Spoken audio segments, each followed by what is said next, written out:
For those of you who haven't seen Ricardo's setup before, he is juggling monitors, mics, cameras, all in one place on his desk. So Yeah, sometimes it's quite the orchestration. it gets crazy. You make it look easy, Ricardo. Yeah. All right. I think I am good. Okay, so everybody can see the screen. You can see us. Great. So welcome again to another Cute for Teams, Champions Using Teams Effectively. You have myself, you have Stacy, and we're here to geek out with you on teams and collaboration in general. So glad to see you again. It's been a while, primarily due to summer and vacation schedules and all that good stuff. But it has been a while. As a result, the last time we talked, actually, we were doing What's New in Teams, I think the June edition. It's been long enough that the July edition is out. And so I thought we'd go through that as well. But in addition to that, as always, if you did come here with a question or a comment or anything, this is an open forum. If this is your first time, I didn't check for new names. Open forum, come off mute, use the chat. We're here to talk. And yeah, so we'll go wherever you want to go. But yes, I did have at least some stuff to show or go through the what's new. As I go through this, I'm actually interested in you all's opinions on some of the new stuff, whether you like it. Some of it you may not have seen yet, but just wondering what your thoughts are on it. Feel free to come off mute or throw a thumbs up or however you want to do it. So we got to hit the July here. And the first one is new custom emojis and reactions. So you can see here from the little graph there. It's two ways that you will experience this. One is you might be someone who your org has allowed to upload their own emojis and reactions, or you may just be someone who is now able to select from custom emojis. So like in my case, internally, I can't upload new ones, but I do now finally have access to the list of the custom ones. For quite some time, actually, many of my peers that were on different rings, I don't know if Stacy might be one of the elite, but had all these custom emojis they were throwing into chats and whatever, and it was quite, I was getting envious because I didn't have it yet because I wasn't on that ring. But now I have access, can do some of there's a collection of emojis that they got for us. And based on this, you as well will eventually be able to have your own set of emojis for your organization. As I was looking at this, I was just wondering, so, do I like this? I mean, it's cool. I was trying to think, would there be like a custom emoji I could upload or could be uploaded that could provide some additional information other than being cute, like obviously like the thumbs up, for instance, actually gives some information that you maybe agree, especially if the post is a question. There's this question mark I use sometimes as an emoji to for that post. I don't understand things like that. So people are putting cats heads that are bobbing and all that stuff, and that's cool. But I just think about what more practical custom emojis might be useful there. So I don't know. So maybe, I don't know, thumbs up or something if you like the custom emojis piece. But that is coming soon for you if you don't have it already. It's good stuff there. Part of it makes me think it's just another thing for me to spend now I'll spend 2 minutes instead of 1 minute, like laboring over the best emoji to put on a on a chat. Then I'll end up missing what's but getting said in that's the time meeting. well spent sometimes, Right. just like the going to look for the best sticker or GIF that you can put in response to something in the chat. It's just fun. It brings a little life to the workplace. That's right. That's right. And I think that is the goal is, as it says, bringing more creativity and expression. It's not necessarily always some logistical, practical, whatever. It's just about, this tool that we're, especially folks on this call, are in all day. Let's make it, a little more interesting. So cool. I can see that. All right. Let me make this a little bigger, actually. That's better. All right. The search results suggestions. When I looked at that, so basically it's saying, as you search, it's going to start, like offering suggestions as you type. And at first I was underwhelmed just because we're just starting to get used to this as we just see this in other places. But I had to remember, well, what was the previous experience? I happen to have a spot I could look. And so, yes, it is, better as you, and in fact, let me see if I can, I think this one might have this feels like the older experience, but this newer experience they're describing just starts to list more, like 3 different sections, I believe. Let me check something over here. Like, people and recent searches and suggestions all get loaded in here as you start typing. And then, as you can imagine, the suggestions based on the AI and the graph and what it knows about you are pretty decent. It's stuff you've recently been working on and people you've recently been talking to and things like that. So with either one, you'll get there to what you're trying to do. But it is nice as so this update they're talking about is a more modern experience to that process. So it's good stuff there. As they say, streamlining your search, making it easier. With this approach, you might get there in just the first 4 characters versus typing out all 10 characters. Might save you 3.5 seconds. And who wouldn't want that? All in the name of find it faster. That's and then right. you have time left to go play with emojis. There you go. That was full circle. There you go. That was the master plan. All right.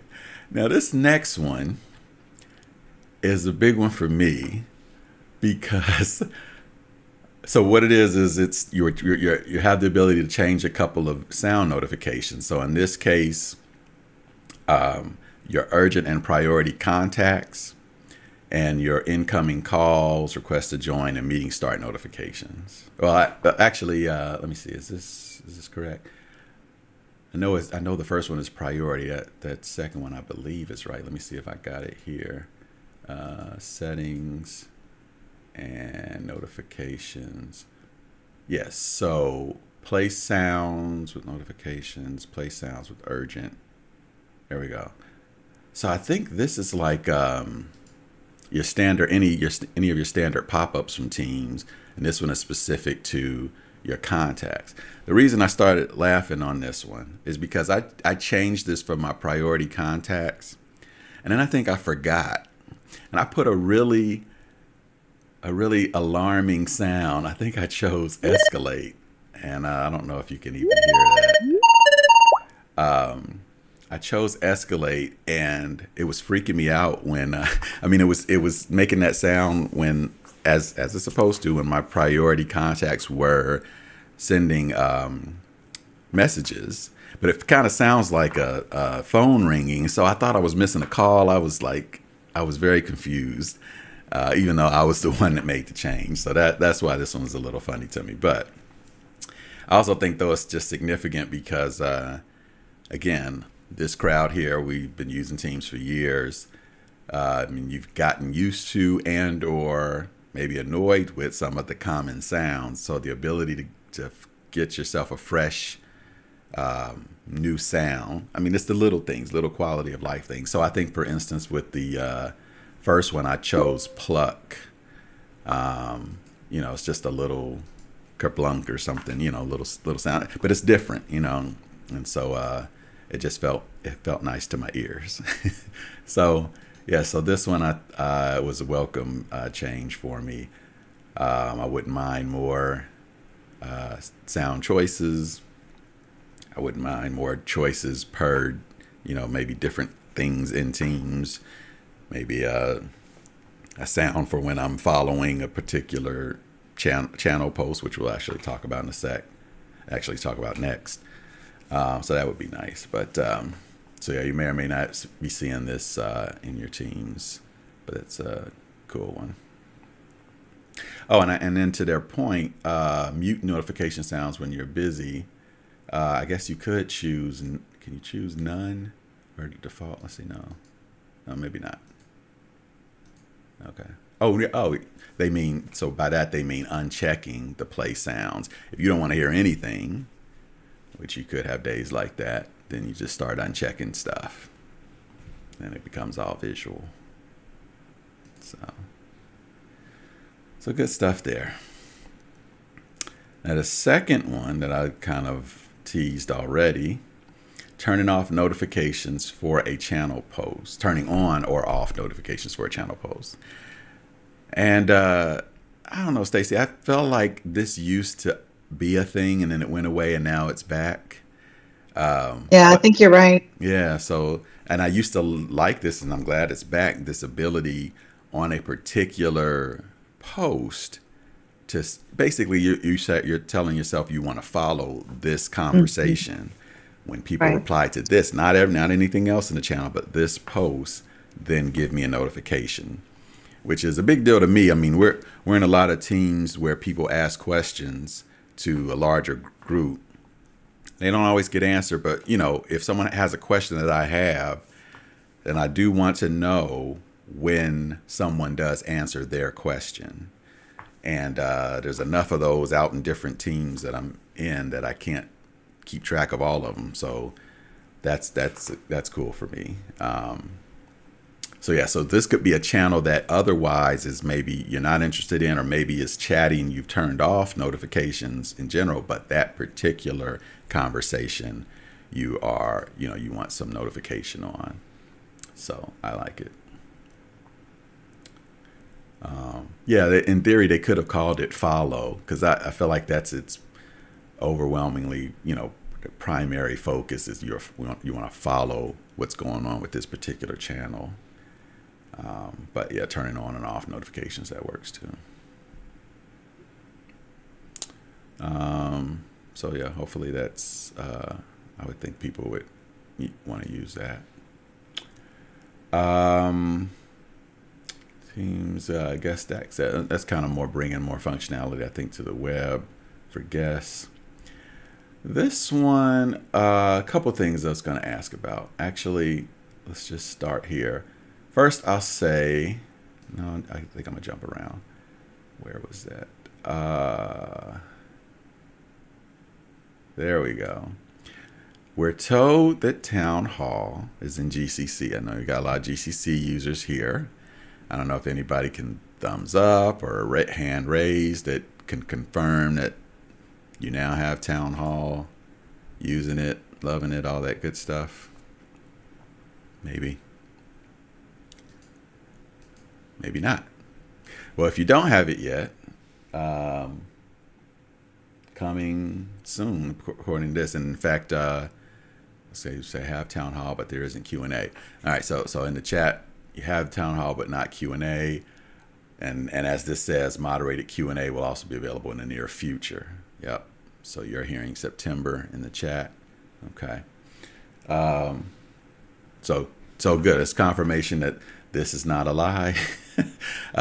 Stacy had checked the roadmap as well, saw July. So it's good that it's getting there.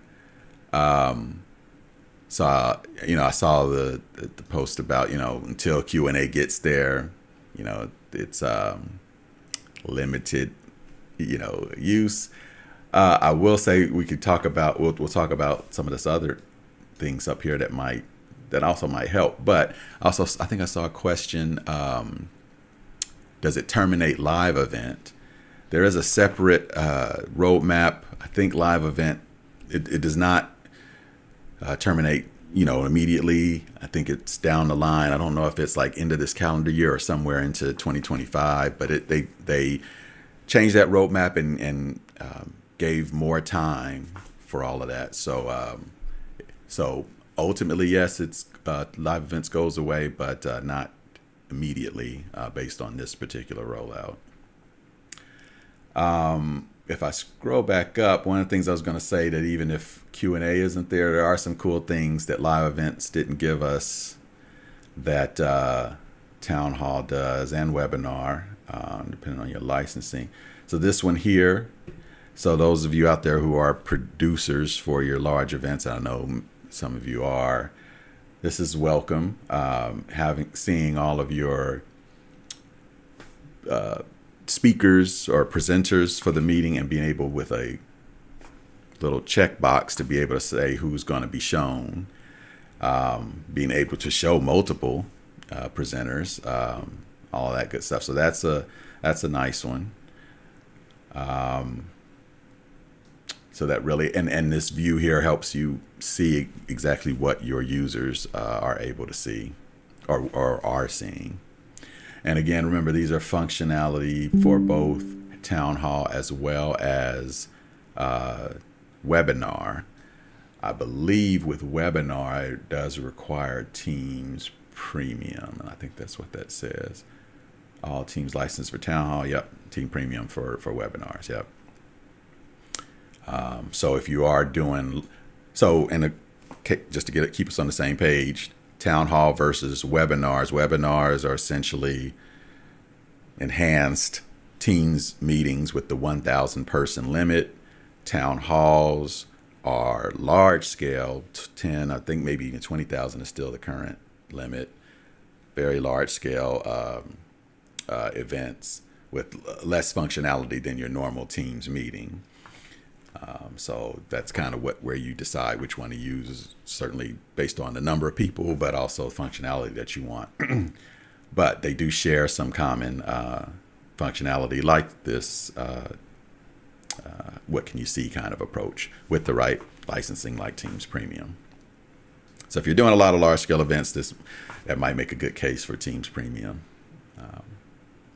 So yes, those that have been doing live events for a while, I know you're out there, that multiple presenters is very welcome, among other things. If I scroll back up here, presenting the order in which the presenters are shown in the event page is nice. And then this one is related to Teams rooms, that joining a meeting and getting a larger view. I don't know if anybody's ever had that trouble where the Teams room, the conference room is as small as everything else and you're wondering who's in the room. I tend to actually pin that room so that I can see it larger. And so now this feature keeps me from having to do that. And then this one is about new meeting gallery options. So you can see here, choosing between 4 to 49 people in the gallery size, prioritizing video, things like that. And then if I come down to here, this one I was wondering if you guys, I don't know how far this is rolled out, but Mesh in Teams, basically joining a Teams meeting with your avatar in a virtual space. I don't know if you've tried it. It is kind of cool. And if you have tried it, you get more reactions. This little picture here does, if you've never seen it before, this does give you a, oops, what did I do here? It does give you a little idea about what this experience is like. You literally are in a room. When people are sharing content, that content is up on the wall and the people are down below, as you can kind of see behind this person. There's a round table here where you can decide which seat you want to sit in. And what's nice is the spatial audio. I mean, if you're sitting next to someone when they talk, it sounds like they're talking to your left or right or whatever. If they're across the table, I don't know if they sound more quiet, but you know, you do get a kind of a spatial feel. So yeah, interesting stuff there. May or may not have seen it yet. I have done it also in my Quest VR headset. So that adds another level of immersion. And then what's not shown here is this is kind of the meeting space here, but in most of these environments, there are places to go walk away from the meeting if you either want to have a side conversation, and because of that spatial stuff, your little conversation, if you walk into another part of the room, won't be heard by everyone else. And there's places to go to kind of socialize and all that stuff. So maybe this is the future. Where you'll put your headsets on all day and have Teams meetings in VR. I don't know. But they are certainly adding more stuff to that. I was kind of like the Teams rooms and devices. Always cool devices coming out. Explicit consent for recording. More phone. Yep, phone stuff. So, just a quick little overview of some of the new stuff. I kind of feel like there's been more than that too, but I'm sure this is a pretty comprehensive list. So, hopefully that's helpful. You may or may not have seen all of this yet, but coming soon to a Teams near you. Now, one last thing I did want to mention, and you're hearing it first here. For Qt for Teams, we are going to change the schedule a bit and move to a monthly schedule. And the reason we are doing that is because we now are going to be doing an additional series. And you're hearing it first. It will be a Copilot specific series. We're calling it CAP for Copilot, Copilot Adoption Practices. Same kind of thing we're doing here for Teams, but we'll be focusing on Copilot specifically. Certainly Copilot in Teams and all the M365 apps, but Copilot in general, AI, prompting, things like that. All the practices that will continue to help you adopt Copilot and AI in your work. For those in GCC, I think Stacy just mentioned that is coming soon. Did you put an actual date or this calendar? Yeah, later this year. Yeah. Yep. So let me move that. So yes, this and no change to what you do, because I will continue to put the next meeting date in the aka.ms/Qt14, so you don't have to remember anything other than checking the that link to that page. It'll show you when the next one is. But CAP for Copilot will be where we'll start. We haven't picked the first date yet, but that's where we'll start showing the dates for that one as well. So it would be a separate piece. Everyone, you're all welcome to join that. Again, same kind of format as this, just with the focus more on Copilot. So you're hearing it first, and hope you can join us for that one as well. So good stuff. In our last few minutes, any other, I've been just talking my head off, any other questions or comments? I see a hand raised. Go ahead. Oh, hi, Ricardo. This is Glenn. Hey. I just wanted to talk about polls for a minute.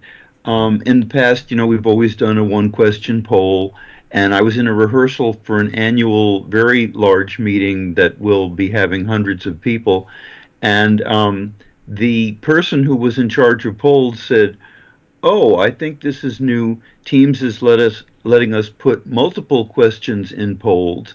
And she displayed it on the screen, and she read the first question with the possible answers, and you vote. And then she started reading the second question, and I said, "Wait a minute, I can't see the second question, and I can't vote." And then I saw that there was a forward arrow in the lower right-hand corner of the pop-up box that allowed me to advance to the second question and read the answers and vote. And I said, gee, I think that you should announce in your presentation that people should click on the forward arrow in the lower right-hand corner to get to the second question to call their attention to it. So she was saying that was new. Is it new? Maybe it's new, or maybe we've just never used it before. But I thought that that was important, because if someone didn't notice that forward arrow, they wouldn't be able to vote on the second question. Yeah. So I'm trying it out now. I'm going to add a few questions here. And let's see what it looks like here.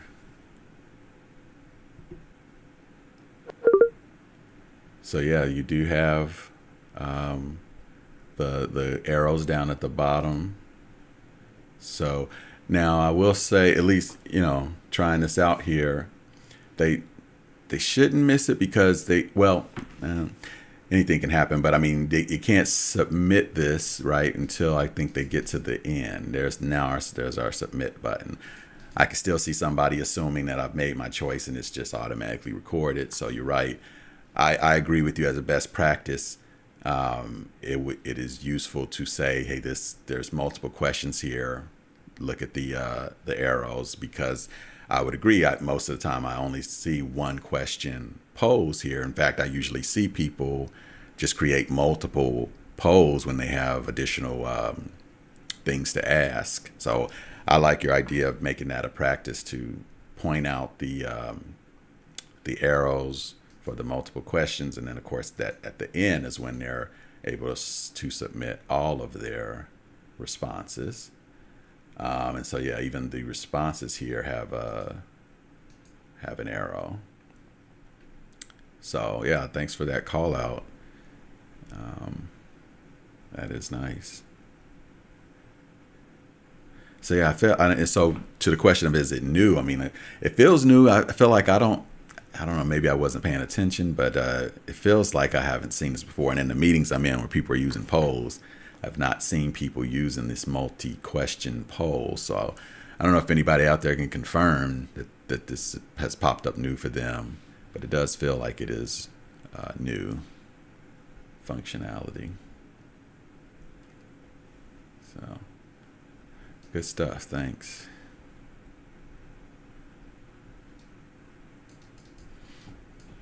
Yeah, you would definitely want to help your users along as you're doing that, to let them know to go to the next question. Good stuff.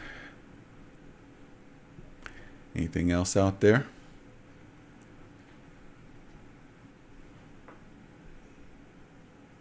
Okay. Well, we're glad to see you all again. Hopefully you're getting some time off in these summer months as well. So again, continue to use the same Qt for Teams aka.ms link. We'll post the date of the next session for Teams, but hopefully you'll also be following CAP for Teams and keeping up with that one CAP for Copilot and keeping up with that one as well. So thanks everybody for joining us. We'll see you next time. Thanks all. Take care.